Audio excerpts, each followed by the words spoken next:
얼마 전 열린 마덱스 2023에선 한국형 항공모함의 실체가 드러나면서 전 세계 방산업계 관계자들로부터 우레와 같은 박수와 함성이 나와 큰 화제가 됐습니다. 실제로 당시 현장에선 과거와 전혀 다른 모습으로 거듭난 중형 항모의 모습을 띤 한국형 항모가 등장하자 한국에서 아시아 최강 항모가 탄생한다며 난리법석이었습니다. 그런데 이것 말고도 국내 방산업계에서 또 하나 주목해야 할 것이 있는데요. 바로 떠다니는 미사일 기지, 바다의 무기고 움직이는 해상 미사일 탄약고라는 수식어가 따라다니는 합동 화력함입니다. 실제로 합동 화력함은 괴물 미사일, 현무 파이브 100발을 퍼붓는 등 단 한 발만으로도 단숨에 북한을 초토화시킬 수 있는 역대급으로 벌써부터 북한을 벌벌 떨게 하고 있다는데요. 미국도 포기한 일을 한국이 세계 최초로 하고 있어 전 세계 방산 업계가 발칵 뒤집혔다고 하는데 자세히 알아보겠습니다. 잘 나가는 대한민국 방산업계에 또 하나의 거대한 한획이 그어질 전망입니다. 앞서 얼마 전 하나그룹은 대우조선해양을 인수한 뒤 하나오션으로 사명을 변경하고 조선업계를 향한 고강도 드라이브를 걸었는데요. 하나오션 출범으로 14년 만에 조선업의 꿈을 이룬 하나그룹은 방산 DNA를 주입하기 위해 공을 들이고 있는데 대규모 함정 수주를 따내는 게 당장의 특급 미션입니다. 이를 위해 최근 하나오션은 첫 대규모 채용에 나서는 등 본격적인 하나 체제의 속도를 내면서 글로벌 해군 강국 조성에 일조하겠다는 포부를 드러냈습니다.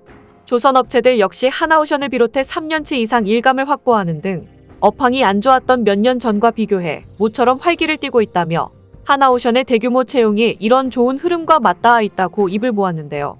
특히나 하나오션은 출범 이후 처음으로 참가한 마덱스 2023에서 차세대 호위함, 한국형 구축함 개발 사업을 정조준하며 수상한 명가 재건이라는 목표를 달성하기 위한 첫 관문을 성공적으로 통과했습니다.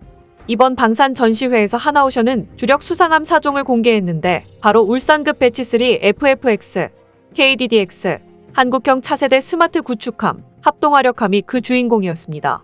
이렇듯 이번 마덱스 2023에선 하나오션의 부스가 난리가 났다고 하는데요.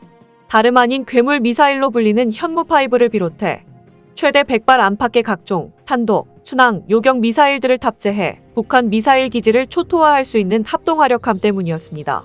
이전에 얘기만 나왔던 합동화력함이 이번에 실제 모형이 처음 공개되자 엄청난 이목이 쏠렸던 것으로 이 같은 함정의 도입 추진은 세계에서 처음이라 더욱더 주목됐습니다. 방산업계에 따르면 하나오션은 지난 7일 부산 백스코에서 열린 마덱스 2023에서 합동화력함 모형을 처음으로 공개했습니다. 공개된 합동화력함은 대형 이지스 구축함 크기인 배수량 8,000톤급으로 길이 150m, 폭 20여 미터에 달하며 특히 예상보다 많은 약 100기의 미사일 수직 발사기 VLS들이 장착돼 뜨거운 관심을 받았는데요.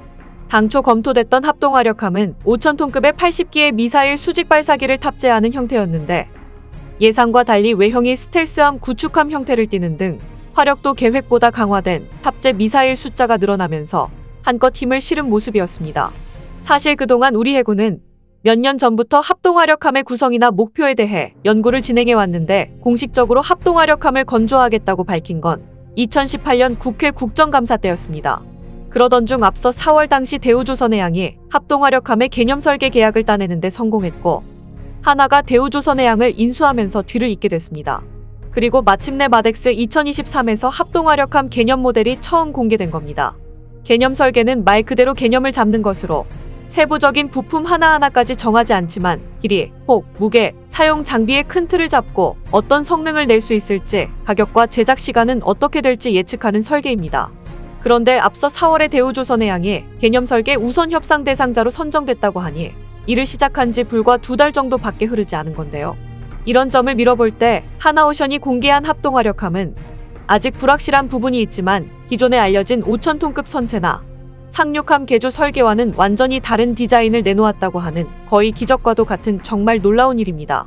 여기서 주목해야 할 점은 이를 통해 미래 대한민국 해군의 모습을 살펴볼 수 있다는 것으로 하나오션이 공개한 합동화력함을 간단히 설명하자면 모든 미사일을 탑재할 수 있는 부족한 점 없는 중대형 전투함입니다. 하나오션에 따르면 최소 10종 이상의 미사일을 탑재할 수 있는 합동화력함은 우선 선체 앞부분에 한 포는 없이 KVLS-1 수직 발사대에서 해군 함대공 미사일, 함대공투 미사일, 해성투 함대지 미사일, 해룡 함대지 미사일, 홍상어 대잠수함 미사일을 탑재할 수 있습니다. 선체 중앙에 배치된 KVLS-2 수직 발사대에서는 현무 4-2 함대지 탄도미사일과 초음속 대함미사일을 장착할 수 있는데요. 여기에 초대형 미사일 3종이 추가되는데 15기가 장착된 초대형 미사일의 경우 길이 10에서 13m의 트라이던트급 대형 탄도미사일을 4기의 기립형 발사대에는 길이 20m 정도의 미니트맨급 미사일을 탑재할 수 있습니다. 또한 가장 뒤쪽에 설치되어 있는 건 대한항공이 누리호 기술을 사용해 제작할 25m 길이의 500kg급 소형 위성 발사체입니다. 즉 하나오션이 지금까지 한국이 개발한 거의 모든 장거리 순항 및 탄도미사일과 ADD가 비밀리에 개발한 초고위력 미사일을 모두 탑재할 수 있도록 합동화력함 설계를 진행하고 있다는 사실을 확인할 수 있는데요. 다만 정조대왕급 이지스함에 정착될 현무 4-2 함대지 탄도유도탄보다 큰 미사일들은 아직 정확한 운용 방식이 확정된 것은 아니라고 합니다. 그래서 합동화력함의 현실적 모습은 ICBM급 초거대 미사일을 운용하는 것보다 해성2 아음속 순항미사일, 초음속 대함미사일, 현무 4-2 미사일 3종을 운용하는 모델을 먼저 건조할 가능성이 크다는 게 방산업계의 관측입니다. 실제로 하나오션은 모형과 달리 KLVS-2와 미래형 지상공격 함포를 장착한 모델도 이미 디자인한 것으로 알려져 있는데요. KLVS-2와 미래형 함포를 장착한 합동화력함의 경우 동해상에서 전개해 유사시 활공 유도 포탄을 장착한 장거리 함포로 해병대의 상륙작전을 지원한다는 목표입니다. 또한 현무 4-2 미사일과 해성2 미사일로 1시간 내 100곳 이상의 북한 핵심 표적을 타격하는 임무에 투입될 수 있을 것으로 보입니다.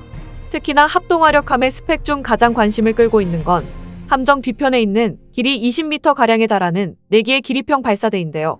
이는 평양 주석군과 지하 100m 깊이에 있는 이른바 김정은 벙커를 한 발에 무력화할 수 있는 괴물 미사일 현무5를 탑재하기 위한 것으로 분석되고 있습니다. 현무5 4발이면 주석궁 일대 등 북한 권력의 중심부를 초토화할 수 있는 수준이라 떠다니는 미사일 기지라고 해도 과언이 아닙니다. 대북 대량 응징보복 핵심 무기인 현무5는 세계 최대 중량인 8에서 9톤의 탄두를 탑재하는데 실제로 탄두 중량을 줄일 경우 3000km를 비행할 수 있어 중거리 탄도미사일로 전환될 수도 있습니다. 앞서 올해 초 시험 비행에 성공한 고체연료 위성 발사체로 인해 현무5 개발에 가속도가 붙으면서 합동화력함에 탑재될 일만 남았는데요. 물론 한국 해군은 합동화력함이 아니더라도 현재도 수상함과 잠수함으로 지상공격 임무를 수행할 수 있습니다. 그러나 합동화력함은 수상함과 전투기들과 달리 일시에 지상 목표에 대규모 화력을 퍼부을 수 있다는 장점이 있어 오롯이 지상공격에 집중하는 함정이라는 점이 다릅니다. 합동화력함의 또 다른 이점은 포착이 어렵고 공격수단도 마땅치 않다는 점으로 북한이 자랑하는 특수전 부대들의 공격도 쉽게 피할 수 있습니다. 한국이 이렇게 합동화력함에 공을 들이고 있는 건 미국조차 포기한 그야말로 아무도 닿은 적 없는 미지의 영역에 처음 도전하는 전투함이라서 그렇습니다. 앞서 1990년대 미 해군은 토마호크 함대지 크루즈 미사일이 걸프전에서 크게 활약하자 크루즈 미사일 수백 발을 대량으로 탑재한 아스널 쉬백 원조를 추진했었습니다. 가성비를 살리기 위해 강력한 스텔스 성능을 갖추되 함정 방어 미사일과 함포는 탑재하지 않고 미사일만 탑재한 병기고함이었는데 안타깝게도 논란이 많아 취소됐습니다. 우리 합동화력함이 세계 최초 사례라는 평가가 나오는 이유인데요. 군 당국에 따르면 합동화력함은 올해 안에 기본 설계를 완료하고 내년부터 상세 설계에 착수해 2020년대 후반까지 도입하는 목표를 갖고 있다고 합니다. 북핵 위협이 날로 고도화되는 지금 당장 전쟁이 나면 보복할 수 있는 가장 중요한 무기체계가 바로 합동화력함인데요. 합동화력함의 탄도미사일은 몇 분 안에 즉각 북한의 핵심 목표 수십 곳을 타격할 수 있는 중요한 우리의 자산으로 우리 해군과 방위산업계가 머리를 맞대어 엄청난 결과를 내놓아 전 세계 방위산업의 새로운 역사를 쓰길 응원하겠습니다. 오늘 준비한 소식은 여기까지입니다. 댓글을 통한 여러분들의 많은 의견 기다리겠습니다. 시청해주셔서 감사합니다.